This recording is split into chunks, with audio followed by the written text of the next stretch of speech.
ஒரு அடர்ந்த காட்டில் ஒரு சிறிய சிட்டுக்குருவி வாழ்ந்து வந்தது. ஒரு நாள் அந்த காட்டில் பயங்கரமான தீ விபத்து ஏற்பட்டது. மரங்கள் அனைத்தும் தீப்பற்றி எரிந்தன. காட்டில் இருந்த சிங்கம், புலி, யானை என அனைத்து விலங்குகளும் பயந்து ஓடின. ஆனால் அந்தச் சிறிய சிட்டுக்குருவி மட்டும் ஓடவில்லை. அது அருகில் இருந்த குளத்திற்குச் சென்று தன் சிறிய அலகில் ஒரு சொட்டுத் தண்ணீரை எடுத்துக்கொண்டு வந்து எரியும் தீயின் மேல் ஊற்றியது. இதைத் தொடர்ந்து செய்து கொண்டே இருந்தது. அதைப் பார்த்த ஒரு பருந்து கேலியாகக் கேட்டது. ஏய் குருவியே, நீ ஊற்றும் இந்த ஒரு சொட்டுத் தண்ணீரில் இந்த மிகப்பெரிய தீ அணைந்து விடுமா? ஏன் வீணாக அலைகிறாய்?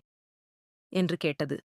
நிதானமாக அதற்கு அந்த குருவி சொன்னது, இந்த தீ அணையுமா அணையாதா என்பது எனக்குத் தெரியாது. ஆனால் எப்போதாவது இந்த காட்டின் சரித்திரம் எழுதப்பட்டால் அதில் என் பெயர் தீயை அணைக்க முயன்றவர்களின் பட்டியலில் இருக்குமே தவிர வேடிக்கை பார்த்தவர்களின் பட்டியலில் இருக்காது. குருவியின் இந்த உறுதியைக் கண்டு மற்ற பறவைகளும் விலங்குகளும் ஒன்று சேர்ந்து தீயை அணைக்க உதவின. இறுதியில் தீ அணைக்கப்பட்டது. நீதி: நம்முடைய முயற்சி சிறியதாக இருந்தாலும் சரியான நேரத்தில் எடுக்கப்படும் அந்த முயற்சி பெரிய மாற்றத்தை ஏற்படுத்தும்.